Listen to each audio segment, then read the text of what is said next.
Hello students, welcome back to EduPlus Academy. ഇന്ന് നമ്മൾ 10th സ്റ്റാൻഡേർഡിൻ്റെ ബിസിനസ്സിൻ്റെ 4th ചാപ്റ്ററായ cooperative societies and joint stock companies എന്ന് പറഞ്ഞ ചാപ്റ്ററാണ് ഇന്ന് നമ്മൾ ഡിസ്കസ് ചെയ്യുന്നത്. ഈ ചാപ്റ്ററിൽ നമുക്ക് പഠിക്കാനുള്ളത് കോപ്പറേറ്റീവ് സൊസൈറ്റീസ് എന്താണ് എന്നതുകൊണ്ട് എന്താണ് ഉദ്ദേശിക്കുന്നത്, അതിൻ്റെ മീനിങ്, ഡെഫിനിഷൻ, അതുപോലെ തന്നെ അതിൻ്റെ advantages, limitations, features of cooperative societies, അതുപോലെ എത്ര ടൈപ്സ് കോപ്പറേറ്റീവ് സൊസൈറ്റീസ് ഉണ്ട്, ആ types of cooperative societies. Next നമ്മൾ ജോയിൻറ്റ് സ്റ്റോക്ക് കമ്പനി എന്താണ് അത് ഡിസ്കസ് ചെയ്യുന്നുണ്ട്. ജോയിൻറ്റ് സ്റ്റോക്ക് കമ്പനിയുടെ ഫീച്ചേഴ്സ്, ലിമിറ്റേഷൻസ്, പിന്നെ ടൈപ്സ് ഓഫ് കമ്പനീസ് ഉണ്ട്, public company, private company, government company, multinational companies. അതിനെക്കുറിച്ചാണ് നമ്മൾ ഇന്നത്തെ ചാപ്റ്ററിൽ ഡിസ്കസ് ചെയ്യുന്നത്. ഓക്കെ, നമുക്ക് ചാപ്റ്ററിലോട്ട് കിടക്കാം. Meaning of cooperative societies. Cooperative society അഥവാ സഹകരണ സംഘം എന്നതുകൊണ്ട് എന്താണ് ഉദ്ദേശിക്കുന്നതെന്ന് നോക്കാം. സഹകരണം എന്നത് ഒരു സംഘടനയുടെ ഒരു രൂപമാണ്. അതിൽ വ്യക്തികൾ സ്വമേധയാ സമത്വത്തിൻ്റെ അടിസ്ഥാനത്തിൽ തങ്ങളുടെ സാമ്പത്തിക താൽപ്പര്യങ്ങൾ പ്രോത്സാഹിപ്പിക്കുന്നതിനായി ഒരുമിച്ച് സഹവസിക്കുന്നു. ഓക്കെ, അപ്പോൾ എന്താണ് കോപ്പറേറ്റീവ് സൊസൈറ്റി എന്ന് പറയുന്നത് ഉദ്ദേശിക്കുന്നത്? അപ്പോൾ പരസ്പര സഹായത്തിലൂടെ സമൂഹത്തിലെ ഈ പാവപ്പെട്ടവരുടെയൊക്കെ പൊതുവായ ഒരു സാമ്പത്തിക ലക്ഷ്യം നേടിയെടുക്കാനായിട്ട് രൂപീകരിച്ചിട്ടുള്ള ഒരു സൊസൈറ്റിയാണ് എന്ത്, കോപ്പറേറ്റീവ് സൊസൈറ്റി. അതെന്ന് പറഞ്ഞാൽ ഒരു കൂട്ടം ആളുകൾ അവരുടെ ഒരു സാമ്പത്തികപരമായിട്ട് അവർക്ക് സമൂഹത്തിലെ പാവപ്പെട്ട ആളുകളൊക്കെ ഒരു സാമ്പത്തിക നേട്ടത്തിന് വേണ്ടിയിട്ട്, ആ ഒരു ലക്ഷ്യത്തിന് വേണ്ടിയിട്ട് രൂപീകരിച്ചിട്ടുള്ള ഒരു സൊസൈറ്റിയാണ്. പക്ഷേ ഇതൊരു സർവീസ് ഓറിയൻറ്റഡ് ആയിട്ടുള്ള സൊസൈറ്റിയാണ്. അവരുടെ മോട്ടീവ് എന്താണ്? പ്രോഫിറ്റ് മോട്ടീവ് അല്ല. അപ്പോൾ മാക്സിമം സർവീസ് പ്രൊവൈഡ് ചെയ്യുക, മാക്സിമം സേവനങ്ങൾ ആളുകളിലേക്ക് എത്തിച്ച് കൊടുക്കുക എന്നാണ് ആ ഒരു ലക്ഷ്യം. അവരുടെ പ്രോഫിറ്റ് മോട്ടീവ് അല്ല, സർവീസ് ഓറിയൻറ്റഡ് ആണ്. സർവീസാണ്, സേവനമാണ് അവർ ഉദ്ദേശിക്കുന്നത്. അതൊരു നോൺ പ്രോഫിറ്റ് ഓർഗനൈസേഷൻ പോലെയാണ് പ്രവർത്തിക്കുന്നത്. അതിൻ്റെ മോട്ടീവ് എന്താണ്? പ്രോഫിറ്റ് മേക്കിംഗ് അല്ല. മറ്റുള്ള കമ്പനികളുടെയൊക്കെ മെയിൻ ലക്ഷ്യം എന്ന് പറയുന്നത് സാമ്പത്തിക നേട്ടമാണ്. പക്ഷേ കോപ്പറേറ്റീവ് സൊസൈറ്റി എന്ന് പറയുന്നത് പരസ്പര സഹായത്തിലൂടെ സമൂഹത്തിലുള്ള ഒരു പാവപ്പെട്ട ആളുകൾക്കൊക്കെ പൊതുവായ ഒരു സാമ്പത്തിക ലക്ഷ്യങ്ങൾ നേടിയെടുക്കാനായിട്ട് രൂപീകരിച്ച ഒരു സൊസൈറ്റിയാണ് കോപ്പറേറ്റീവ് സൊസൈറ്റി എന്നത് പറയുന്നത്. ഓക്കെ, നെക്സ്റ്റ് നമുക്ക് ക്യാരക്ടറിസ്റ്റിക്സ് ഓഫ് കോപ്പറേറ്റീവ് സൊസൈറ്റീസ് നോക്കാം. First one, voluntary association. Voluntary association എന്നതുകൊണ്ട് ഉദ്ദേശിക്കുന്നത് വ്യക്തികളുടെ ഒരു സന്നദ്ധ സംഘടനയാണ് കോപ്പറേറ്റീവ് സൊസൈറ്റി എന്ന് പറയുന്നത്. ഒരു അംഗത്തിന് തനിക്ക് ഇഷ്ടമുള്ളപ്പോൾ സമൂഹത്തിൽ ചേരാം, ഇഷ്ടമുള്ളിടത്തോളം കാലം തുടരാം, ഇഷ്ടാനുസരണം സമൂഹം വിട്ടുപോകാം. ഓക്കെ, അപ്പോൾ വോളണ്ടറി ആയിട്ടുള്ള അസോസിയേഷനാണ്. നമുക്ക് ഒരു വ്യക്തി അവരുടെ സ്വമേധയെ അവരുടെ താല്പര്യപ്രകാരം ആ ഒരു കോപ്പറേറ്റീവ് സൊസൈറ്റിയിൽ വന്ന് അംഗമാവാൻ പറ്റും. അതിന് അവർക്ക് അവരുടെ ഇഷ്ടമുള്ള സമയത്ത് അതിൽ ചേരാൻ കഴിയും. അതുപോലെ ഇഷ്ടമുള്ളിടത്തോളം കാലം അവർക്ക് ആ ഒരു കോപ്പറേറ്റീവ് സൊസൈറ്റി അതിൽ മെമ്പറായിട്ട് തുടരാൻ പറ്റും. അതുപോലെ അവർക്ക് എപ്പോഴാണ് അതിൽ നിന്ന് ക്വിറ്റ് ചെയ്യണം എന്ന് തോന്നുക, അപ്പോൾ അവർക്ക് ആ ഒരു സമൂഹം വിട്ട് പോകാനും പറ്റും. ആ ഒരു കോപ്പറേറ്റീവ് സൊസൈറ്റിയിൽ നിന്ന് അവർക്ക് അവരുടെ കാര്യങ്ങളൊക്കെ അവസാനിപ്പിച്ചിട്ട് അവർക്ക് അതിൽ നിന്ന് വിട്ടു പോകാൻ പറ്റും. അതാണ് വോളണ്ടറി അസോസിയേഷൻ എന്നതുകൊണ്ട് ഉദ്ദേശിക്കുന്നത്. ഓക്കെ, നെക്സ്റ്റ് ക്യാരക്ടറിസ്റ്റിക്സ് ആണ് ഓപ്പൺ മെമ്പർഷിപ്പ്. ഓപ്പൺ മെമ്പർഷിപ്പ് എന്ന് പറയുന്നത് കൊണ്ട് ഉദ്ദേശിക്കുന്നത് ഒരു കോപ്പറേറ്റീവ് സൊസൈറ്റിയുടെ അംഗത്വം പൊതു താല്പര്യമുള്ള എല്ലാവർക്കും ലഭ്യമാണ്. ജാതി, ലിംഗം, നിറം, മതം എന്നിവയുടെ അടിസ്ഥാനത്തിൽ അംഗത്വം പരിമിതപ്പെടുത്തിയിട്ടില്ല. മറിച്ച് ഒരു പ്രത്യേക സംഘടനയിലെ ജീവനക്കാർക്ക് മാത്രമായി പരിമിതപ്പെടുത്തിയേക്കാം. ഓക്കെ, അപ്പോൾ ഒരു ഓപ്പൺ മെമ്പർഷിപ്പാണ്. അപ്പോൾ അവർക്ക് ആർക്ക് വേണമെങ്കിലും ആ ഒരു കോപ്പറേറ്റീവ് സൊസൈറ്റിയിൽ മെമ്പർ ആവാൻ പറ്റും. അതിൽ ഈ കാസ്റ്റ്, റിലീജിയൻ ഒന്നിൻ്റെയും ബേസിൽ ആൾക്കാരെ മാറ്റി നിർത്തുന്നില്ല.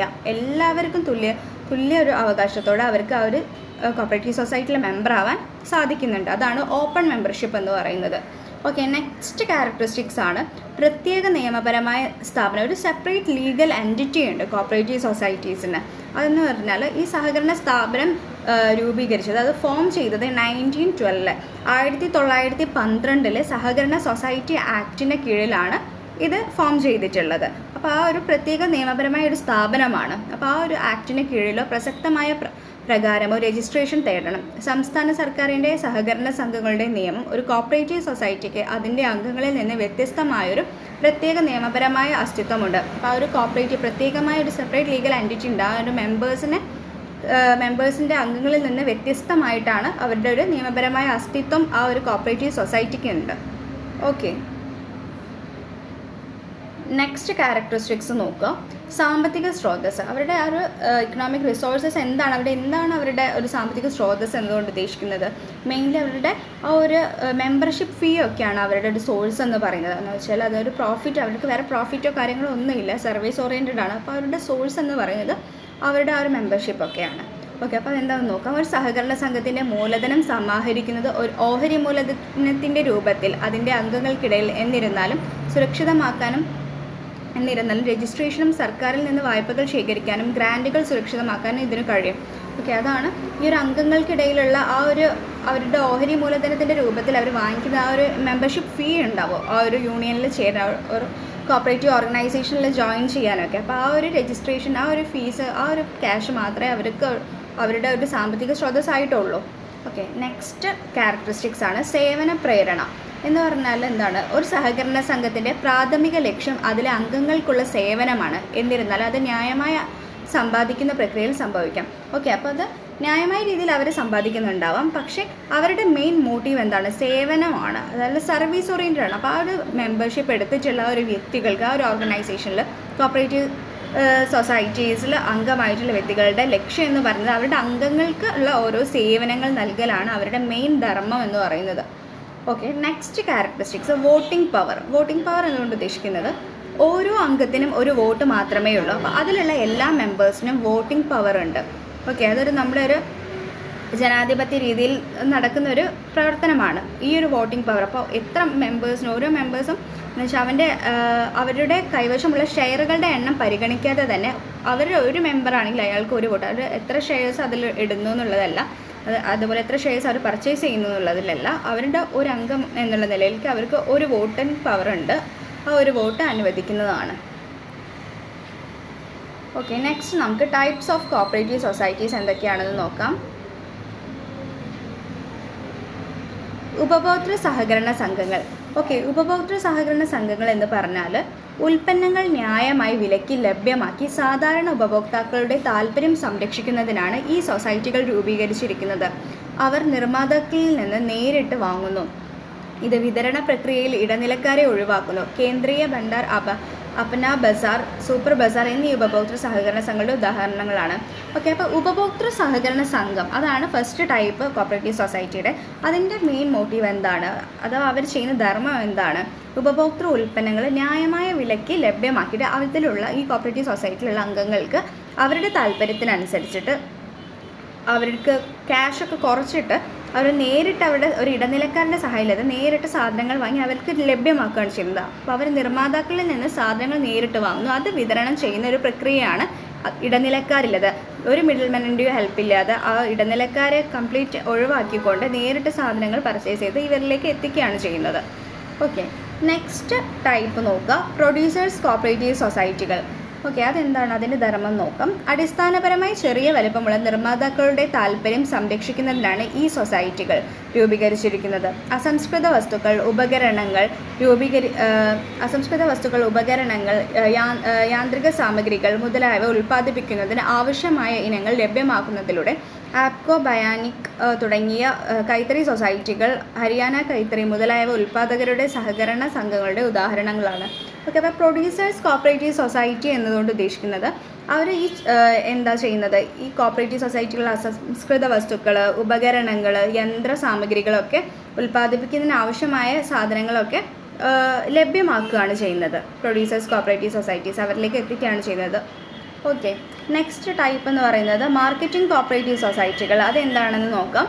ചെറുകിട ഉൽപ്പാദകരുടെയും നിർമ്മാതാക്കളുടെയും സഹകരണ സംഘങ്ങളാണിവ. അവരുടെ ഉൽപ്പന്നങ്ങൾ വ്യക്തിഗതമായി വിൽക്കാൻ പ്രയാസമാണ്. ഈ സൊസൈറ്റികൾ വ്യക്തിഗത അംഗങ്ങളിൽ നിന്ന് ഉൽപ്പന്നങ്ങൾ ശേഖരിക്കുകയും ആ ഉൽപ്പന്നങ്ങൾ വിപണിയിൽ വിൽക്കുന്നതിന് ഉത്തരവാദിത്തം ഏറ്റെടുക്കുകയും ചെയ്യുന്നു. അമൂൽ പാൽ ഉൽപ്പന്നങ്ങൾ അതൊക്കെയാണ് ഇതിന് examples. Gujarat cooperative milk marketing federation marketing cooperative സൊസൈറ്റിയുടെ ഒരു ഉദാഹരണമാണ്. ഓക്കെ, അപ്പോൾ ഈ മാർക്കറ്റിംഗ് കോപ്പറേറ്റീവ് സൊസൈറ്റികൾ ചെയ്യുന്നത് ഇപ്പോൾ ഈ ചെറിയ രീതിയിലുള്ള ചെറുകിട ഉൽപ്പാദകരും അതേപോലെ പ്രൊഡ്യൂസേഴ്സും ഒക്കെയാണ് ഇതിലുണ്ടാവുക. സഹകരണ സംഘങ്ങളാണിവ. അപ്പോൾ അവരുടെ ഉൽപ്പന്നങ്ങളൊക്കെ അവർക്ക് പേഴ്സണലി സെല്ല് ചെയ്യാൻ ബുദ്ധിമുട്ടാണ്. അപ്പോൾ അത് ഈ സൊസൈറ്റികൾ ഏറ്റെടുത്തിട്ട്, ഈ വ്യക്തികളിൽ നിന്നൊക്കെ ഏറ്റെടുത്തിട്ട് അത് മറ്റുള്ള വിപണിയിലേക്ക് എത്തിക്കുകയാണ് ചെയ്യുന്നത് മാർക്കറ്റിംഗ് കോപ്പറേറ്റീവ് സൊസൈറ്റികൾ. Okay, next thrift and credit cooperative സൊസൈറ്റികൾ എന്ന് പറയുന്നത് എന്താണെന്ന് നോക്കാം. അംഗങ്ങൾക്ക് സാമ്പത്തിക സഹായം നൽകുന്നതിനാണ് ഈ സൊസൈറ്റികൾ രൂപീകരിച്ചിരിക്കുന്നത്. അവർ അംഗങ്ങളിൽ നിന്ന് നിക്ഷേപങ്ങൾ സ്വീകരിക്കുകയും അവർക്ക് ആവശ്യമുള്ള സമയങ്ങൾ ന്യായമായ പലിശ നിരക്കിൽ വായ്പ അനുവദിക്കുകയും ചെയ്യുന്നു. വില്ലേജ് സർവീസ് കോപ്പറേറ്റീവ് സൊസൈറ്റിയും അർബൻ കോപ്പറേറ്റീവ് ബാങ്കുകളും കോപ്പറേറ്റീവ് ക്രെഡിറ്റ് സൊസൈറ്റികൾക്ക് ഉദാഹരണങ്ങളാണ്. അപ്പോൾ thrift and credit cooperative society എന്ന് പറയുന്നത് അവർക്ക് സാമ്പത്തിക സഹായം നൽകുന്നതിന് ഫോം ചെയ്തിട്ടുള്ളതാണ്. അപ്പോൾ ഈ സൊസൈറ്റി രൂപീകരിച്ചിരിക്കുന്നത് അവർക്ക് സാമ്പത്തികപരമായ സഹായം നൽകുന്നതാണ് അംഗങ്ങൾക്ക്. അപ്പോൾ അവരുടെ നിക്ഷേപങ്ങൾ സ്വീകരിക്കുകയും ചെയ്യും. അപ്പോൾ നമ്മൾ കോപ്പറേറ്റീവ് ബാങ്ക്സ് ഒക്കെ അല്ലേ, അതിൻ്റെ ഒരു ധർമ്മമാണ് ഇത് ചെയ്യുന്നത്. അപ്പോൾ ഈ അവരുടെ നിക്ഷേപങ്ങൾ, അവരുടെ ഡെപ്പോസിറ്റ്സ് സ്വീകരിക്കുകയും അവർക്ക് ആവശ്യമുള്ളൊരു സമയത്ത് അത് പലിശ നിരക്കിൽ ഒരു ഇൻട്രസ്റ്റ് ബേസിൽ അത് വായ്പയായിട്ട് നൽകുകയും ചെയ്യുന്നുണ്ട്. ലോൺ എമൗണ്ട് ആയിട്ടൊക്കെ കൊടുക്കുന്നു. എന്നിട്ട് അതിനൊക്കെ എക്സാമ്പിൾ ആയിട്ടുള്ള വില്ലേജ് സർവീസ് കോപ്പറേറ്റീവ് സൊസൈറ്റി, പിന്നെ അർബൻ കോപ്പറേറ്റീവ് ബാങ്ക്സ് സൊസൈറ്റീസ്, ഇതൊക്കെ ഇതിന് ഉദാഹരണമാണ് ത്രിഫ്റ്റ് ആൻഡ് ക്രെഡിറ്റ് കോപ്പറേറ്റീവ് സൊസൈറ്റികൾക്ക്. ഓക്കെ, നെക്സ്റ്റ് നമ്മൾ നോക്കുന്ന ടൈപ്പ് കോപ്പറേറ്റീവ് ഗ്രൂപ്പ് ഹൗസിംഗ് സൊസൈറ്റികൾ. ഓക്കെ, അതെന്താണ് ചെയ്യുന്നത് നോക്കാം. അംഗങ്ങൾക്ക് പാർപ്പിട ഭവനങ്ങൾ നൽകുന്നതിനായി രൂപീകരിച്ച റെസിഡൻഷ്യൽ സൊസൈറ്റികളാണിവ. ഓക്കെ, അപ്പോൾ ഇവരുടെ ഇതിലെ പേരിൽ തന്നെ ഉണ്ട് കോപ്പറേറ്റീവ് ഗ്രൂപ്പ് ഹൗസിംഗ് സൊസൈറ്റി. അവർ നടത്തുന്നത് എന്തിനാണ്? അംഗങ്ങൾക്ക് പാർപ്പിട ഭവനങ്ങൾ നൽകുന്നതിനായിട്ട് രൂപീകരിച്ചിട്ടുള്ളൊരു റെസിഡൻഷ്യൽ സൊസൈറ്റിയാണ് ഇത്. ഭൂമി വാങ്ങി വീടോ ഫ്ലാറ്റുകളോ നിർമ്മിക്കാനും അംഗങ്ങൾക്ക് അനുവദിക്കുകയും ചെയ്യുക, അതൊക്കെയാണ് അവരുടെ ധർമ്മം. ഭൂമി വാങ്ങാനോ ലാൻഡോ അതേപോലെ വീടോ ഫ്ലാറ്റോ നിർമ്മിക്കാൻ അംഗങ്ങൾക്ക് അനുവദിക്കുകയാണ് അവരുടെ ലക്ഷ്യം, കോപ്പറേറ്റീവ് ഗ്രൂപ്പ് ഓഫ് ഹൗസിംഗ് സൊസൈറ്റികളുടെ. ഓക്കെ, ഇനി നമുക്ക് നോക്കേണ്ടത് അഡ്വാൻറ്റേജസ് ഓഫ് കോപ്പറേറ്റീവ് സൊസൈറ്റീസ് ആണ്. ഓക്കെ, എന്തൊക്കെ അഡ്വാൻറ്റേജസ് ആണെന്ന് നോക്കാം. സന്നദ്ധ സംഘടന. ഫസ്റ്റ് വൺ, സന്നദ്ധ സംഘടന. മുതലാളിത്ത സോഷ്യലിസ്റ്റ് സാമ്പത്തിക വ്യവസ്ഥകൾക്ക് കീഴിൽ തഴച്ചു വളരാൻ കഴിയുന്ന ഒരു സന്നദ്ധ സംഘടനയാണിത്. നെക്സ്റ്റ് അഡ്വാൻറ്റേജ് നോക്കുക. ജനാധിപത്യ നിയന്ത്രണം. ഒരു സഹകരണ സൊസൈറ്റി ജനാധിപത്യ രീതിയിലാണ് നിയന്ത്രിക്കുന്നത്. ഒരു മനുഷ്യൻ ഒരു വോട്ട് എന്ന ആശയത്തിൽ അധിഷ്ഠിതമായ ജനാധിപത്യമാണ് മാനേജ്മെൻറ്റ്. Next open membership. നമ്മൾ ഫീച്ചേഴ്സിൽ പറഞ്ഞിരുന്നു ഓപ്പൺ മെമ്പർഷിപ്പാണ്. അപ്പോൾ പൊതു താല്പര്യമുള്ള വ്യക്തികൾക്ക് ഒരു സഹകരണ സംഘം രൂപീകരിക്കാം. കഴിവുള്ള ഏതൊരു വ്യക്തിക്കും അയാൾക്ക് ഓർ അവൾക്ക് ഇഷ്ടമുള്ള സമയത്ത് അംഗമാകാം. ഇഷ്ടാനുസരണം സമൂഹം വിട്ടു പോകാം. ഓക്കെ, അത് അതിൻ്റെ ഒരു അഡ്വാൻറ്റേജ് ആണ്. അപ്പോൾ നമ്മുടെ മറ്റുള്ളൊരു ഓർഗനൈസേഷനൊക്കെ സംബന്ധിച്ചിട്ട് അതിൽ നമുക്ക് ഒരു കരാറും കോൺട്രാക്റ്റ് ബേസൊക്കെ ഉണ്ടാവും. അപ്പോൾ ഇതിനെ സംബന്ധിച്ച് കോപ്പറേറ്റീവ് സൊസൈറ്റീസിനെ സംബന്ധിച്ചിട്ട് ഏതൊരാൾക്കും പൊതു താല്പര്യമുള്ള ഏതൊരാൾക്കാർക്കും കൂടെ ഒരു സംഘം ചേരാനും അതേപോലെ അത് രൂപീകരിക്കാനും അതുപോലെ അത് അവരുടെ ഇഷ്ടത്തിന് സമയത്ത് ജോയിൻ ചെയ്യാനും അത് വിട്ടിട്ട് പോകാനും ഒക്കെ ഇഷ്ടാനുസരണം അവർക്ക് ചെയ്യാൻ പറ്റും. അതാണ് ഓപ്പൺ മെമ്പർഷിപ്പ് എന്നതുകൊണ്ട് ഉദ്ദേശിക്കുന്നത്. അതുപോലെ അടുത്ത അഡ്വാൻറ്റേജാണ് ഇടനിലക്കാരുടെ ലാഭം ഇല്ലാതാക്കൽ. ഇപ്പോൾ ഓരോ മിഡിൽമെൻസ്, അതിപ്പം ഏതൊരു ബിസിനസ്സിനെ സംബന്ധിച്ചിട്ടോ അവരുടെ ഇപ്പോൾ ഒരു പ്രൊഡ്യൂസേഴ്സിനെ ഒരു മാനുഫാക്ചറിങ് കമ്പനീസിനൊക്കെ സംബന്ധിച്ചിട്ട് അവരുടെ സാധനം ഓരോ രീതിയിലാണ് നമ്മളിലേക്ക് കൺസ്യൂമറിലോട്ട് എത്തുന്നത്. അപ്പോൾ അതിൻ്റെ ഹോൾസെയിലേഴ്സ് ഉണ്ടാവും, റീറ്റെയിലേഴ്സ് ഉണ്ടാവും, അതിൻ്റെ ഇടയിൽ ഏജൻറ്റ്സ് വരും. അങ്ങനെ പല കാര്യങ്ങളിലുണ്ട് കൈകളിൽ എത്തിയിട്ടാണ് നമുക്കൊരു പ്രൊഡക്റ്റ് കിട്ടുന്നത്. പക്ഷേ ഈ ഒരു കോപ്പറേറ്റീവ് സൊസൈറ്റി അത് എലിമിനേറ്റ് ചെയ്യുകയാണ്. ഈ ഇടനിലക്കാരുടെ ലാഭം ഇല്ലാതാക്കലാണ് അവർ ചെയ്യുന്നത്. അപ്പോൾ അവർ പൊതുവെ പാവപ്പെട്ട ആളുകളായിരിക്കും ഈ കോപ്പറേറ്റീവ് സൊസൈറ്റി ഫോം ചെയ്യുന്നുണ്ടാവും. അപ്പോൾ അതിലുള്ള മെമ്പേഴ്സ് എന്ന് പറയുന്നത് അവർക്ക് സേവന മനോഭാവത്തോടെയാണ് ഇതിനെ അപ്രോച്ച് ചെയ്യുന്നത്. അപ്പോൾ അവർക്ക് ഉള്ള ലാഭങ്ങളോ കാര്യങ്ങളോ ഒക്കെ മിഡിൽമെൻസിനൊക്കെ അവർ ഒഴിവാക്കിയിട്ടാണ് അവരുടെ മെമ്പേഴ്സിലേക്ക് അവരുടെ സാധനങ്ങളോ സേവനങ്ങളോ എത്തിക്കുന്നത്. അതാണ് പൊതുവെ ഇടനിലക്കാരുടെ ലാഭം ഇല്ലാതാക്കുന്നു. കാരണം സഹകരണ സംഘങ്ങളുടെ അംഗങ്ങൾ വിവിധ നിർമ്മാതാക്കളിൽ നിന്ന് നേരിട്ട് വാങ്ങിയ സാധനങ്ങളുടെ സ്വന്തം വിതരണം നിയന്ത്രിക്കുകയാണ് ചെയ്യുന്നത്. ഓക്കെ, നെക്സ്റ്റ് അഡ്വാൻറ്റേജ് പരിമിതമായ ബാധ്യത. ഓക്കെ, അവരുടെ ലയബിലിറ്റി ലിമിറ്റഡ് ലയബിലിറ്റി ആണ്. എന്ന് പറഞ്ഞാൽ സഹകരണ സംഘത്തിൻ്റെ കാര്യത്തിൽ അംഗങ്ങളുടെ ബാധ്യത അവർ സംഭാവന ചെയ്യുന്ന മൂലധനത്തിൻ്റെ പരിധിയിൽ പരിമിതപ്പെടുത്തിയിരിക്കുന്നു. ഏക ഉടമസ്ഥാവകാശം പങ്കാളിത്തവും പോലെയല്ല. സഹകരണ സംഘങ്ങളിൽ അംഗങ്ങളുടെ സ്വത്തുകൾ ബിസിനസ് ബാധ്യത കാരണം ഏതെങ്കിലും തരത്തിലുള്ള അപകട സാധ്യതകളിൽ നിന്ന് മുക്തമാണ്. ഓക്കെ, ഇപ്പം നമ്മളിപ്പം സോൾ പ്രൊപ്പറേറ്റർഷിപ്പ് അതേപോലെ പാർട്ട്ണർഷിപ്പിനെയൊക്കെ സംബന്ധിച്ചിട്ട് അവരുടെ ലയബിലിറ്റി എന്ന് പറയുന്നത് അൺലിമിറ്റഡ് ലയബിലിറ്റി ആണ്. ഓക്കെ, പക്ഷേ ഈ ഒരു കോപ്പറേറ്റീവ് സൊസൈറ്റി എന്ന് പറയുന്നതിൻ്റെ ഇതിലെ മെമ്പേഴ്സിന് നമ്മുടെ ലയബിലിറ്റി ലിമിറ്റഡ് ലയബിലിറ്റിയാണ്. അപ്പോൾ അവരുടെ അതിൽ കോൺട്രിബ്യൂട്ട് ചെയ്ത ആ ഒരു സ്വത്തുക്കൾക്ക് ബിസിനസ്സിനെ എന്തെങ്കിലും ബാധിച്ച കാരണം കൊണ്ട് അവർക്കത് നഷ്ടമാവാനോ അതൊന്നും അപകട സാധ്യതകളിൽ നിന്നൊക്കെ അവർ കംപ്ലീറ്റ്ലി ഫ്രീ ആണ്. ഓക്കെ, അപ്പോൾ ലിമിറ്റഡ് ലയബിലിറ്റി ആയതുകൊണ്ട് തന്നെ. ഓക്കെ, നെക്സ്റ്റ് അഡ്വാൻറ്റേജ് ആണ് സ്ഥിരതയുള്ള ജീവിതം. ഒരു സഹകരണ സംഘത്തിന് സാമാന്യം സുസ്ഥിരമായ ജീവിതമുണ്ട്. അത് ദീർഘകാലത്തേക്ക് നിലനിൽക്കുന്നു. അതിലെ ഏതെങ്കിലും അംഗങ്ങളുടെ മരണം, പാപരാത്വം, ഭ്രാന്ത് അല്ലെങ്കിൽ രാജി എന്നിവ ഒന്നും അതിൻ്റെ നിലനിൽപ്പിനെ ബാധിക്കുന്നില്ല. ഓക്കെ, ആ ഒരു സ്ഥാപനത്തിന് കോപ്പറേറ്റീവ് സൊസൈറ്റിക്ക് ഒരു സുസ്ഥിരമായിട്ടുള്ളൊരു ഒരു പിന്തുടർച്ച ഉണ്ട് എന്ന് വെച്ചാൽ അത് ദീർഘകാലത്തേക്ക് അത് എക്സിസ്റ്റ് ചെയ്യുന്ന ഒരു സ്ഥാപനമാണ്. അപ്പോൾ അതിലുള്ള ആളുകൾക്ക് ഇപ്പോൾ മെമ്പേഴ്സിന് ആർക്കെങ്കിലും എന്തെങ്കിലും മരണം, എന്തെങ്കിലും ഡെത്തോ ഇൻസോൾവൻസിയോ അങ്ങനത്തെ എന്തെങ്കിലുമൊക്കെ സംബന്ധിച്ചതാണെങ്കിലും എന്തെങ്കിലുമൊക്കെ മെൻ്റലി പ്രോബ്ലം ഒക്കെ വന്നതാണെങ്കിലും അവർക്ക് ആ മറ്റുള്ള മെമ്പേഴ്സിനെ അത് ബാധിക്കില്ല, ആ ഒരു സൊസൈറ്റിയെയും ബാധിക്കില്ല. ഓക്കെ, അതാണ് പറയുന്നത് സ്ഥിരതയുള്ളൊരു ജീവിതമാണെന്ന്. ഇനി നമുക്ക് ലിമിറ്റേഷൻസ് ഓഫ് കോപ്പറേറ്റീവ് സൊസൈറ്റീസ് നോക്കാം. ഫസ്റ്റ് വൺ, പ്രേരണയുടെ അഭാവം എന്ന് പറഞ്ഞാൽ അംഗങ്ങൾ പൂർണ്ണ തീക്ഷ്ണതയോടെയും ഭക്തിയോടെയും പ്രവർത്തിക്കുന്നില്ല. എന്താണെന്ന് വെച്ചാൽ അവർക്കൊരു പ്രേരണ ഇല്ല. ഒന്നത് ഇതിന് അവർക്ക് പ്രത്യേകിച്ചൊരു അവർക്ക് ബെനിഫിറ്റ് എന്ന് പറയുന്നത് ആ ഒരു സർവീസ് ഓറിയൻറ്റഡ് ആയതുകൊണ്ട് അവർക്ക് പ്രത്യേകിച്ച് ക്യാഷായിട്ട് ഒരു ലാഭമായിട്ടൊരു നേട്ടം അവർക്കില്ല. അപ്പോൾ അവർക്ക് ചില ആളുകൾക്ക് അതിൽ പ്രവർത്തിക്കാനൊരു ഒരു വിമുഖത കാണും. അതാണ് പ്രേരണയുടെ അഭാവം എന്ന് പറയുന്നത്. അപ്പോൾ അവർ ആ ഒരു ഫുൾ ഇൻട്രസ്റ്റോടെ എന്തെങ്കിലും ക്യാഷോ കാര്യങ്ങളോ കിട്ടുമ്പോൾ എന്തെങ്കിലും ബെനിഫിറ്റ് ഉണ്ടാകുന്ന കാര്യത്തിനാണല്ലോ ആളുകൾ കൂടുതൽ ഇൻട്രസ്റ്റ് ആയിട്ട് പ്രവർത്തിക്കുകയുള്ളൂ. പക്ഷേ അത് ഈ ഒരു കോപ്പറേറ്റീവ് സൊസൈറ്റിയുടെ കാര്യത്തിൽ ആ ഒരു പ്രേരണയുടെ അഭാവമുണ്ട്. എന്ന് വെച്ചാൽ അവർക്ക് പ്രത്യേകിച്ച് നേട്ടമില്ലാതെ അവർ പ്രവർത്തിക്കുന്ന പോലെ ആ ഒരു ഇത് വരുന്നതുകൊണ്ട് അവർക്ക് ആ ഒരു അഭാവമുണ്ട്. ഓക്കെ, നെക്സ്റ്റ് ഒരു ലിമിറ്റേഷൻ എന്ന് പറയുന്നത് പരിമിത മൂലധനമാണ്. ഒരു സഹകരണ സംഘത്തിന് അതിൻ്റെ അംഗത്തിൽ നിന്ന് സമാഹരിക്കാൻ കഴിയുന്ന മൂലധനത്തിൻ്റെ അളവ് വളരെ പരിമിതമാണ്. കാരണം അംഗത്വം സമൂഹത്തിലെ ഒരു പ്രത്യേക വിഭാഗത്തിൽ ഒതുങ്ങുന്നു. ഓക്കെ, ഇതിപ്പോൾ നമ്മുടെ ഈ ഒരു പബ്ലിക് കമ്പനി ഓർ നമ്മുടെ ഒരു ജോയിൻറ്റ് സ്റ്റോക്ക് കമ്പനീസിനെയൊക്കെ സംബന്ധിച്ചിടത്തോളം ആ ഒരു സംഭവം നമുക്ക് ആളുകളിൽ നിന്ന് ഷെയർ വാങ്ങിക്കാനോ ഒക്കെ പറ്റും. ഒരു വലിയൊരു ഹ്യൂജ് എമൗണ്ട് ആയിരിക്കും അവരുടെ പെയ്ഡ് അപ്പ് ക്യാപിറ്റൽ എന്ന് പറയുന്നത്. പക്ഷേ ഈ കോപ്പറേറ്റീവ് സൊസൈറ്റീസിലുള്ള മെമ്പേഴ്സിന് അവർ പൊതുവെ ഒരു പാവ ആയിട്ടുള്ള ആളുകളായിരിക്കും. അപ്പോൾ ആ ആളുകൾക്ക് അവർക്ക് സമാഹരിക്കാൻ പറ്റുന്ന ഒരു ഫണ്ടിനൊക്കെ കുറച്ച് പരിധികളുണ്ട്. ഓക്കെ, അപ്പോൾ പരിമിതമായ മൂലധനം വെച്ചിട്ടാണ് അവരത് ഫോം ചെയ്യുന്നത്. അപ്പോൾ അതിൻ്റെ ആ ഒരു അളവ് വളരെ പരിമിതമാണ്. അപ്പോൾ അംഗത്വം സമൂഹത്തിൽ ആ ഒരു പ്രത്യേക വിഭാഗങ്ങളിൽ നിന്ന് മാത്രമേ ഒതുങ്ങുന്ന ഒരു അംഗത്വവുമാണ്. എന്ന് വെച്ചാൽ ഒരു പൊതുവെ എല്ലാവരും സഹകരണ മനോഭാവത്തോട് ഒത്തുചേരുന്ന ഒരു സൊസൈറ്റിയാണല്ലോ ഈ സഹകരണ സംഘം എന്ന് പറയുന്നത്. അപ്പോൾ അവരുടെ ആ ഒരു മൂലധനവും അവരുടെ പരിമിതമായിട്ടുള്ളൊരു മൂലധനമായിരിക്കും അതിനുണ്ടാവുക. ഓക്കെ, നെക്സ്റ്റ് ലിമിറ്റേഷൻ എന്ന് പറയുന്നത് മാനേജ്മെൻറ്റിൻ്റെ പ്രശ്നങ്ങൾ. ഓക്കെ, ഒരു സഹകരണ സംഘത്തിൻ്റെ മാനേജ്മെൻറ്റ് പ്രത്യേകിച്ച് കഴിവുള്ളവരായിരിക്കണമെന്നില്ല. കാരണം ഒരു സഹകരണ സംഘം സാധാരണയായി ജോലി ചെയ്യുന്ന ജീവനക്കാർക്ക് കുറഞ്ഞ സ്കെയിലിൽ പ്രതിഫലം മാത്രമേ വാഗ്ദാനം ചെയ്യുന്നുള്ളൂ.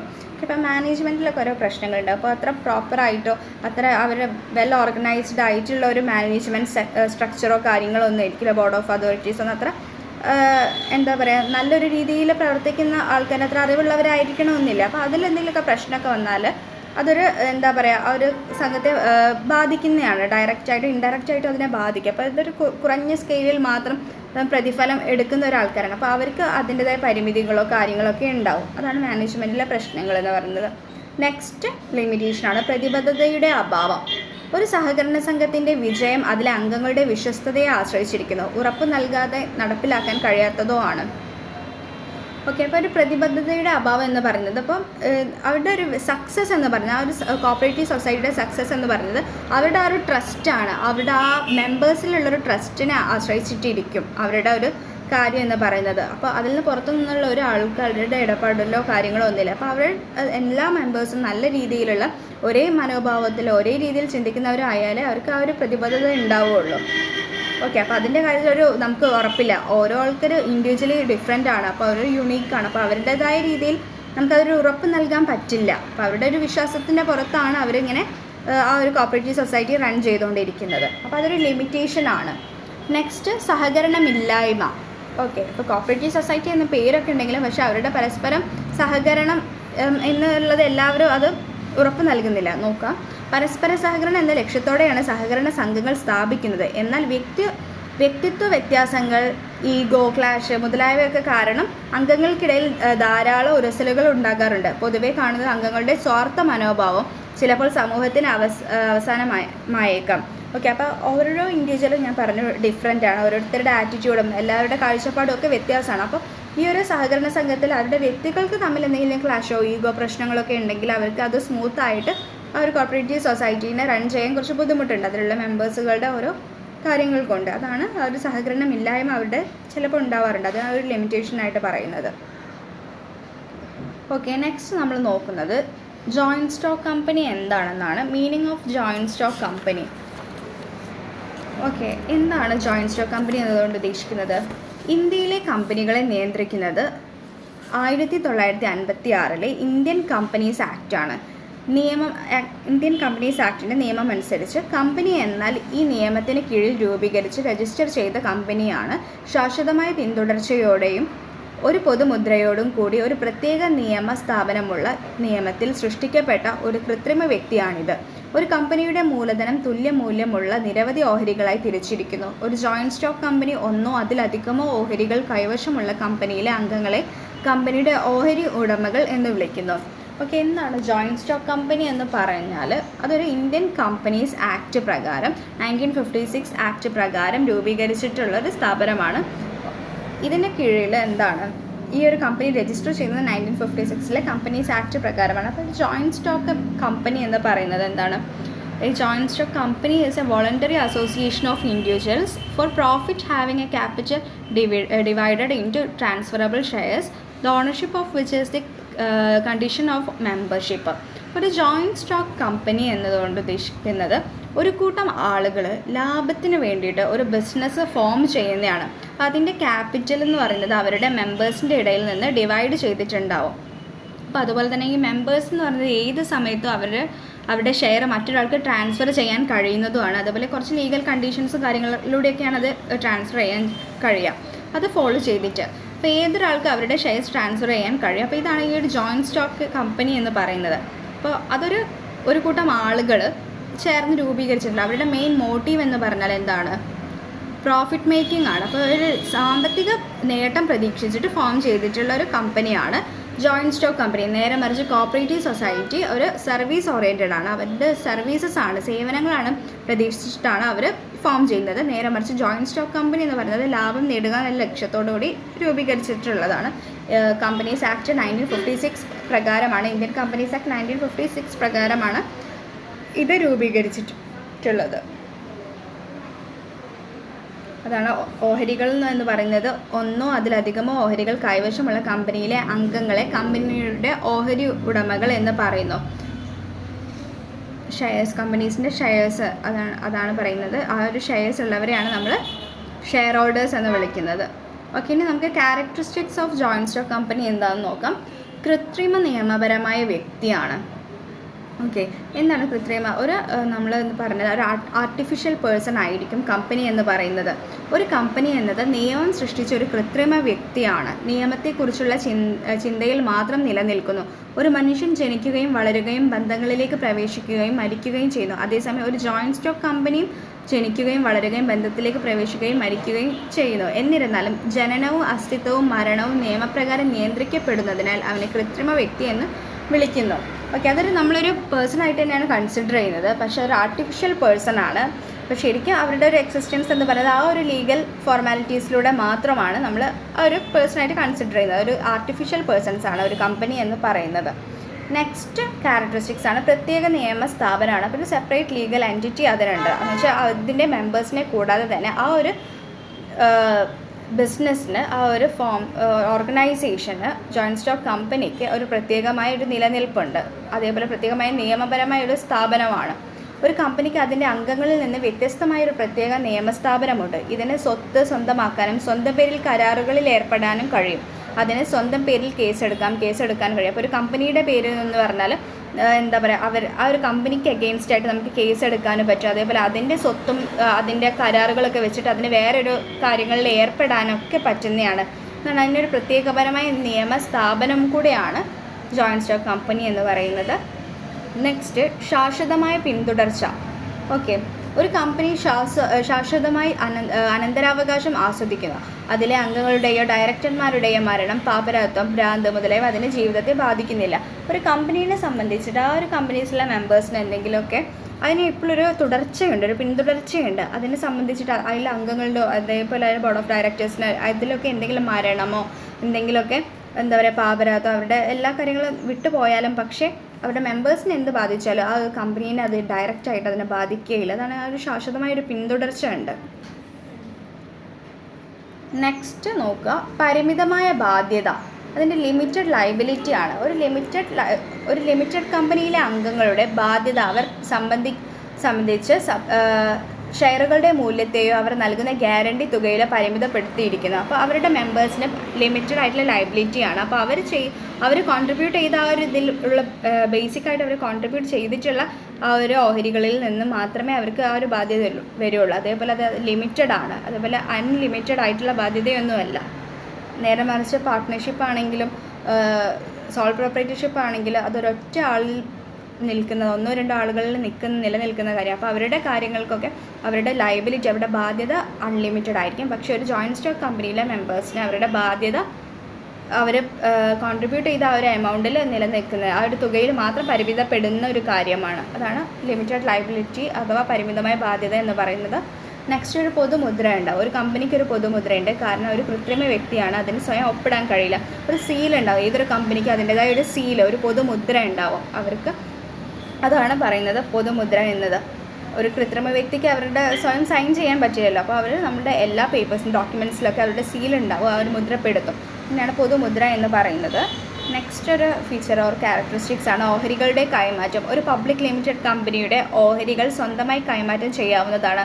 അവ സ്റ്റോക്ക് എക്സ്ചേഞ്ച് വഴി വാങ്ങുകയും വിൽക്കുകയും ചെയ്യാം. ഒരു ഷെയർസ്, അതാണ് പറയുന്നത്, ഷെയർസ് നമുക്ക് കൈമാറാൻ പറ്റും ജോയിൻറ്റ് സ്റ്റോക്ക് കമ്പനിയുടെ കേസിൽ. നെക്സ്റ്റ് ഉടമസ്ഥതയുടെയും മാനേജ്മെൻറ്റിൻ്റെയും വേർതിരിവ്. ഒരു പൊതു കമ്പനിയിലെ അംഗങ്ങളുടെ എണ്ണം പൊതുവെ വളരെ വലുതായതിനാൽ അവർക്കെല്ലാം അല്ലെങ്കിൽ മിക്കവർക്കും കമ്പനിയുടെ ദൈനംദിന മാനേജ്മെൻറ്റിൽ പങ്കെടുക്കാൻ കഴിയില്ല. അംഗങ്ങൾ തിരഞ്ഞെടുക്കുന്ന ബോർഡ് ഓഫ് ഡയറക്ടേഴ്സിന് മാത്രമാണ് കമ്പനി നിയന്ത്രിക്കുന്നത്. അതിനാൽ ഒരു കമ്പനിയുടെ ഉടമസ്ഥാവകാശം അതിൻ്റെ മാനേജറുകളിൽ നിന്ന് വേർപെട്ടിരിക്കുന്നു. അപ്പോൾ ഉടമസ്ഥതയുടെയും മാനേജ്മെൻറ്റിൻ്റെയും ഒക്കെ ഒരു വേർതിരിവുണ്ട്. അതാണ് പറഞ്ഞത്. അപ്പോൾ ആ ഒരു ഉടമസ്ഥനായിരിക്കില്ല അത് എന്താ പറയുക, ഒരു മാനേജ് ചെയ്ത് പോകുന്നത്. അതിൻ്റെ മാനേജേഴ്സ് എന്ന് പറയുന്നത് ഡിഫറെൻ്റ് ആയിരിക്കും. ആ ബോർഡ് ഓഫ് ഡയറക്ടേഴ്സ് അവർ നമ്മളൊരു ഇലക്ഷനിലൂടെയൊക്കെ ആയിരിക്കും നമ്മൾ ആ ഒരു ആൾക്കാരെ തിരഞ്ഞ് അവർ എന്താ പറയുക, അവർ ആ ഒരു സ്ഥാനത്തേക്ക് നമ്മൾ നിയമിക്കുന്നത്. അതാണ് ഒരു കമ്പനിയുടെ ഉടമസ്ഥാവകാശം അതിൻ്റെ മാനേജ്മെൻറ്റുകളിൽ നിന്ന് വേർപെട്ടിരിക്കുന്നു. ടൈപ്സ് ഓഫ് കമ്പനീസ് എന്തൊക്കെയാണെന്ന് നോക്കാം.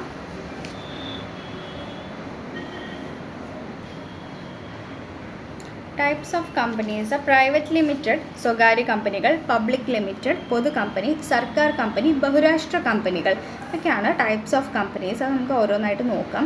ആദ്യം പ്രൈവറ്റ് കമ്പനി നോക്കാം. പ്രൈവറ്റ് കമ്പനി എന്ന് പറഞ്ഞാൽ സ്വകാര്യ കമ്പനി എന്താണെന്ന് നോക്കാം.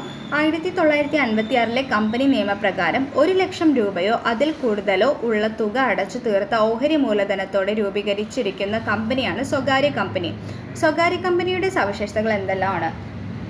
ഒരു സ്വകാര്യ കമ്പനി എന്ന് ഫോം ചെയ്തത് 1956 ഇന്ത്യൻ കമ്പനീസ് ആക്ട് പ്രകാരമാണ്. അപ്പോൾ അതിൻ്റെ 1 ലക്ഷം രൂപയോ അതിൽ കൂടുതലോ ഉള്ളൊരു തുക അടച്ചിട്ട് ഓഹരി മൂലധനത്തോടെ രൂപീകരിച്ച ഒരു കമ്പനിയാണ് പ്രൈവറ്റ് കമ്പനി. അപ്പോൾ അതിൻ്റെ പ്രത്യേകത ഒരു സവിശേഷത എന്തൊക്കെയാണെന്ന് നോക്കാം. അംഗങ്ങൾക്ക് തങ്ങളുടെ ഓഹരികൾ കൈമാറ്റം ചെയ്യാനുള്ള അവകാശം നിയന്ത്രിക്കപ്പെട്ടിരിക്കുന്നു. പരമാവധി അംഗസംഖ്യ 50 ആകുന്നു. നെക്സ്റ്റ്, കമ്പനിയുടെ ഓഹരികളോ കടപ്പത്രങ്ങളോ വാങ്ങാൻ പൊതുജനങ്ങളെ ക്ഷണിക്കുന്നതിന് നിരോധിക്കപ്പെട്ടിരിക്കുന്നു. ഓക്കെ, അപ്പോൾ എന്താണ് ഒരു പ്രൈവറ്റ് കമ്പനി എന്ന് പറഞ്ഞാൽ?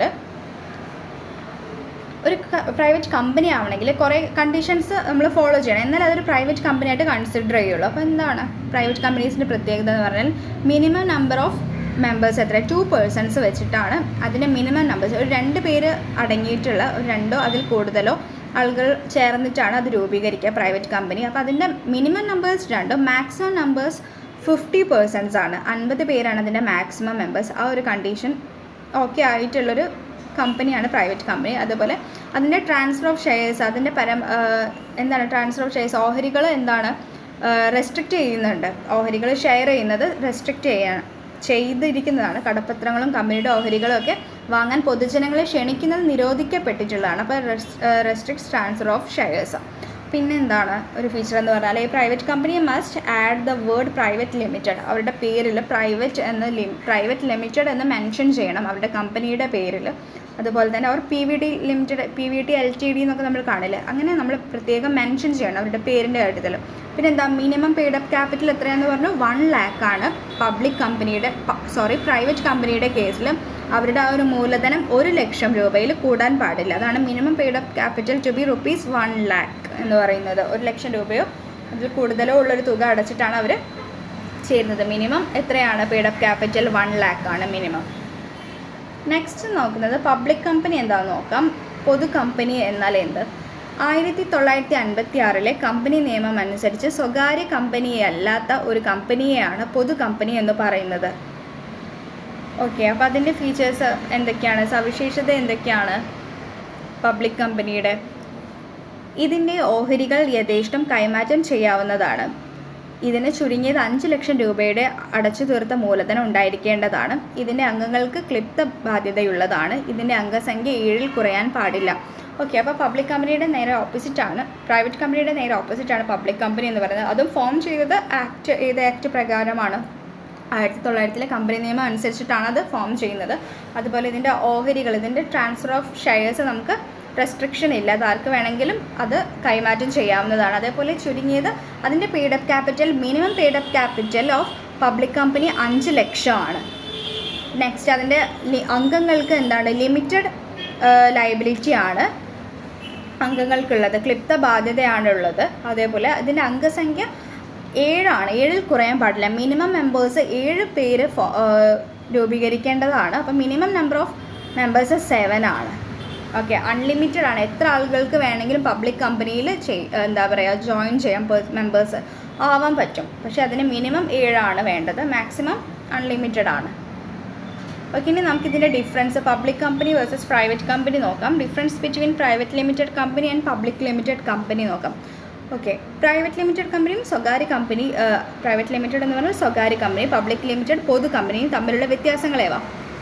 ഒരു പ്രൈവറ്റ് ലിമിറ്റഡ് കമ്പനി രൂപീകരിക്കുന്നതിന് ആവശ്യമായ ഏറ്റവും ചുരുങ്ങിയ അംഗസംഖ്യ 2 ആണ്.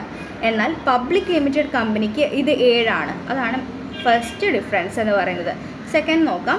ഒരു പ്രൈവറ്റ് ലിമിറ്റഡ് കമ്പനിക്ക് ഏറ്റവും ചുരുങ്ങിയത് 1 ലക്ഷം രൂപയുടെ അടവ് മൂലധനം വേണം. എന്നാൽ ഒരു പബ്ലിക് ലിമിറ്റഡ് കമ്പനിയുടെ ചുരുങ്ങിയ അടവ് മൂലധനം 5 ലക്ഷം രൂപയാണ്. അപ്പോൾ പ്രൈവറ്റ് കമ്പനിയുടെ കേസിൽ 1 ലാഖും പബ്ലിക് കമ്പനിയുടെ കേസിൽ പെയ്ഡപ്പ് ക്യാപിറ്റൽ 5 ലാഖും വേണം.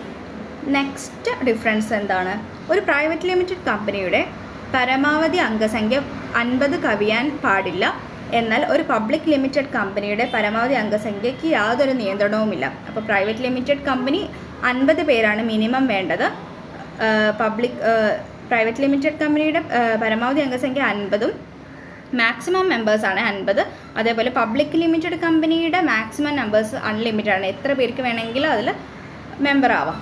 Okay, next difference. ഒരു പ്രൈവറ്റ് ലിമിറ്റഡ് കമ്പനിയുടെ ഓഹരികൾ കൈമാറ്റം ചെയ്യുന്നതിനെ നിയന്ത്രിച്ചിരിക്കുന്നു. എന്നാൽ പബ്ലിക് ലിമിറ്റഡ് കമ്പനിയിൽ ഓഹരികൾ യഥേഷ്ടം കൈമാറാവുന്നതാണ്. അപ്പോൾ പ്രൈവറ്റ് കമ്പനീനെ അത് റെസ്ട്രിക്റ്റ് ചെയ്യുന്നുണ്ട്. പബ്ലിക് കമ്പനിയിൽ ഒരു റെസ്ട്രിക്ഷനും ഇല്ല, ആർക്ക് വേണമെങ്കിലും ഓഹരികൾ കൈമാറ്റം ചെയ്യാവുന്നതാണ്. Next difference. ഒരു പ്രൈവറ്റ് ലിമിറ്റഡ് കമ്പനിക്ക് ഏറ്റവും ചുരുങ്ങിയത് 2 ഡയറക്ടർ വേണം. എന്നാൽ പബ്ലിക് ലിമിറ്റഡ് കമ്പനിക്ക് ഏറ്റവും കുറഞ്ഞത് 3 ഡയറക്ടറുമാണ്. ഡയറക്ടേഴ്സ് എന്ന് പറഞ്ഞാൽ ആ ഒരു കമ്പനീനെ കൺട്രോൾ ചെയ്യുന്നത്, മാനേജ് ചെയ്യുന്നതുമായിട്ടുള്ള ബോർഡ് ഓഫ് ഡയറക്ടേഴ്സിനെയാണ് പറയുന്നത്. അപ്പോൾ പ്രൈവറ്റ് കമ്പനിയുടെ കേസിൽ 2 ഡയറക്ടേഴ്സും പബ്ലിക് കമ്പനിയുടെ കേസിൽ മിനിമം ആണ് പറയുന്നത്, മിനിമം 3 മെമ്പേഴ്സ്, പ്രൈവറ്റ് മിനിമം 2 മെമ്പേഴ്സും.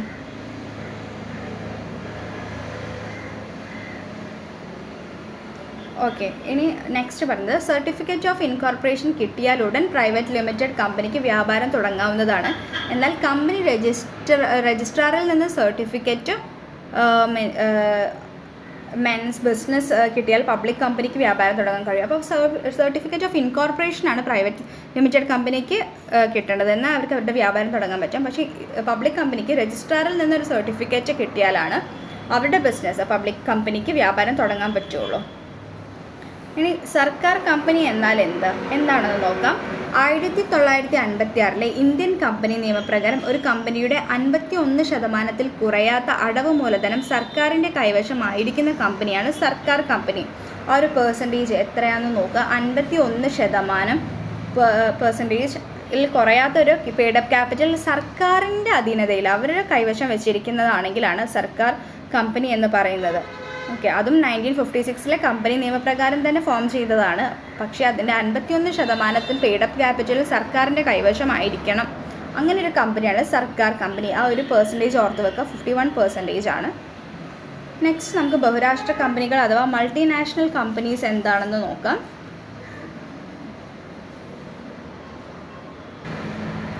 ബഹുരാഷ്ട്ര കമ്പനികൾ എന്ന് പറഞ്ഞാൽ രൂപീകരിച്ച രാജ്യത്ത് മാത്രമല്ല മറ്റു രാജ്യങ്ങളിൽ കൂടി വ്യാപാരം നടത്തുന്ന കമ്പനികളെയാണ് ബഹുരാഷ്ട്ര കമ്പനി എന്ന് പറയുന്നത്. ഓക്കെ, അപ്പോൾ എന്താണ് മൾട്ടിനാഷണൽ കമ്പനീസ് എന്ന് പറഞ്ഞാൽ it's an organisation which has operation in more than one country. ഇപ്പോൾ ഒന്നിലധികം രാജ്യങ്ങളിൽ ഓപ്പറേഷൻസ് ഉള്ള കമ്പനികളെയാണ് നമ്മൾ MNCs എന്ന് പറയാം. നമുക്ക് മൾട്ടിനാഷണൽ കമ്പനീസ് ഒരുപാട് അറിയാം. ഇവിടെ നമ്മളിപ്പോൾ ഇന്ത്യയിൽ രജിസ്റ്റർ ചെയ്ത കമ്പനീസ് ആണെങ്കിൽ അത് പല രാജ്യങ്ങളിൽ വേറെ അതിൻ്റെ ഓപ്പറേഷൻസോ കാര്യങ്ങളോ ഉള്ളതിനെയാണ് നമ്മൾ മൾട്ടിനാഷണൽ കമ്പനീസ് പറയുക. അപ്പോൾ അതിന് examples Sony, Samsung, McDonald's, KFC, Adidas, ഇതൊക്കെ ഇതിന് എക്സാമ്പിൾസാണ്, MNCസിന് എക്സാമ്പിൾസാണ്. ഓക്കെ, അതിൻ്റെ ഒരു ഗുണങ്ങൾ എന്തെല്ലാം നോക്കാം. വിദേശ മൂലധനം, തൊഴിലവസരങ്ങൾ സൃഷ്ടിക്കുന്നു, ആധുനിക സാങ്കേതിക വിദ്യയുടെ ഉപയോഗം, അനുബന്ധ സ്ഥാപനങ്ങളുടെ വളർച്ച, കയറ്റുമതി വർധനവും, വിദേശ നാണ്യ ലഭ്യതയും, ആരോഗ്യകരമായ മത്സരം. ഓക്കെ, അപ്പോൾ ബഹുരാഷ്ട്ര കമ്പനികളുടെ ഫീച്ചേഴ്സാണ് തൊഴിലവസരങ്ങൾ സൃഷ്ടിക്കുന്നുണ്ട്, അതുകൂടാതെ വിദേശ മൂലധനം കൊണ്ടുവരുന്നുണ്ട്, അതേപോലെ അനുബന്ധ സ്ഥാപനങ്ങളുടെ വളർച്ചയാണ്. ഒരു രാജ്യത്ത് മാത്രമല്ല, അതങ്ങനെ നല്ല ഡെവലപ്പിംഗ്, നല്ല ഗ്രോത്തും ഉണ്ടായിരിക്കും. മറ്റുള്ള രാജ്യങ്ങളിലൊക്കെ അത് വളർന്നുകൊണ്ടിരിക്കുകയാണ്. അതുപോലെ കയറ്റുമതി വർധനവും വിദേശ നാണ്യത്തിൻ്റെ ലഭ്യതയും ഒക്കെ ഉണ്ട്. അതുപോലെ ആരോഗ്യകരമായ മത്സരം, ഒരു കോമ്പറ്റീഷൻ നിലനിൽക്കുന്നുണ്ട് അതാണ് ഈ ഒരു MNCs, മൾട്ടിനാഷണൽ കമ്പനീസ് അഥവാ ബഹുരാഷ്ട്ര കമ്പനികൾ എന്നുകൊണ്ട് ഉദ്ദേശിക്കുന്നത്. അതിൻ്റെ ഗുണങ്ങൾ ഇതൊക്കെയാണ്. നെക്സ്റ്റ് നമുക്ക് അതിൻ്റെ ലിമിറ്റേഷൻസ് നോക്കാം. ബഹുരാഷ്ട്ര കമ്പനിയുടെ ന്യൂനതകൾ എന്തെല്ലാം? ആതിഥേയ രാജ്യങ്ങളുടെ മുൻഗണനയോടുള്ള അവഗണന. ഏറ്റവും ലാഭകരമായ വ്യവസായങ്ങളിലാണ് ബഹുരാഷ്ട്ര കമ്പനികൾ സാധാരണയായി മൂലധന നിക്ഷേപം നടത്തുന്നത്. ഓക്കെ, അപ്പോൾ അതൊരു ബഹുരാഷ്ട്ര ആതിഥേയ രാജ്യങ്ങളുടെ ഒരു മുൻഗണനയോടുള്ളൊരു അവഗണനയാണ്. അപ്പോൾ ഏറ്റവും ലാഭകരമായ വ്യവസായങ്ങളിൽ മാത്രമേ ഈ ബഹുരാഷ്ട്ര കമ്പനികളൊക്കെ വീണ്ടും പെയ്ഡപ്പ് ക്യാപിറ്റലൊക്കെ ഇൻവെസ്റ്റ് ചെയ്യുക, വീണ്ടും അതിനെ ആ ഒരു വലിയ കമ്പനീസിനെ മാത്രമേ അവരത് പ്രൊമോട്ട് ചെയ്ത് പോവുകയുള്ളൂ. അതുപോലെ തദ്ദേശീയ സ്ഥാപനങ്ങൾക്കുണ്ടാകുന്ന പ്രതികൂല ഫലം എന്ന് പറഞ്ഞാൽ വലിയ മുതൽ മുടക്കി വരുന്ന ഇത്തരം കമ്പനികളുടെ മുൻപിൽ പ്രാദേശികമായി ചെറിയ കമ്പനികൾക്ക് പിടിച്ചു നിൽക്കാൻ കഴിയാത്തൊരവസ്ഥ വരുന്നുണ്ട്. അതാണ് ഈ തദ്ദേശീയ സ്ഥാപനങ്ങൾക്കൊക്കെ ഉണ്ടാകുന്ന പ്രതികൂലമായ ഒരു ഫലം. അതിപ്പോൾ ഒരു രാജ്യത്ത് മാത്രം ഇൻകോർപ്പറേറ്റഡ് ആയിട്ടുള്ള ഓരോ കമ്പനീസും കാര്യങ്ങളിനൊക്കെ അതൊരു കോമ്പറ്റീഷനാണ്. അതെന്ന് വെച്ചാൽ അവർക്ക് അതിൻ്റെ മുന്നിലൊന്നും പിടിച്ചു നിൽക്കാൻ പറ്റില്ല. ഈ വലിയ MNCസിൻ്റെ മുന്നിൽ അതിനൊന്നും പിടിച്ചു നിൽക്കാൻ പറ്റില്ല, ഒരു പോരായ്മയാണ്. അതേപോലെ പാരമ്പര്യ മാറ്റം എന്ന് പറഞ്ഞാൽ ബഹുരാഷ്ട്ര കമ്പനികൾ ആതിഥേയ രാജ്യങ്ങളിൽ പരിചയപ്പെടുത്തുന്ന ഉപഭോക്തൃ ഉൽപ്പന്നങ്ങൾ അവിടുത്തെ പ്രാദേശിക സാംസ്കാരിക നിയമങ്ങളോട് പൊരുത്തപ്പെടണമെന്നില്ല. അതൊരു സാംസ്കാരിക മാറ്റത്തിന് കാരണമാകും.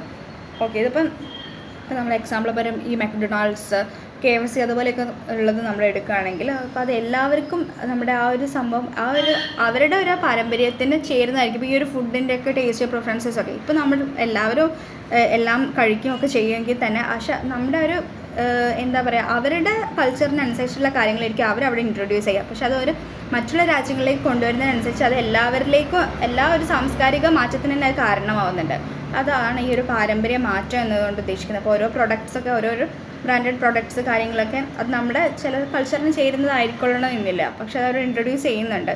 അതാണ് ഈ ഒരു പാരമ്പര്യ മാറ്റം, ആ ഒരു ചേഞ്ച് വരുന്നത് അതാണ്. ഓക്കെ, അപ്പം നമ്മൾ ഇന്നത്തെ ക്ലാസ്സിൽ ഇത്രയായിരുന്നു ഡിസ്കസ് ചെയ്തിട്ടുണ്ടായത്. അതിൽ നമ്മൾ കോപ്പറേറ്റീവ് സൊസൈറ്റീസ് എന്താണെന്ന് നോക്കിയിട്ടുണ്ടായിരുന്നു. കോപ്പറേറ്റീവ് സൊസൈറ്റി എന്ന് പറഞ്ഞാൽ ഒരു പരസ്പര സഹായത്തിലൂടെ സമൂഹത്തിലെ പാവപ്പെട്ട അവരുടെ ഒരു പൊതുവായ സാമ്പത്തിക ലക്ഷ്യങ്ങൾ നേടിയെടുക്കുന്നതിനായി രൂപീകരിച്ചിട്ടുള്ളൊരു സൊസൈറ്റിയാണ് കോപ്പറേറ്റീവ് സൊസൈറ്റി എന്ന് പറയുന്നത്.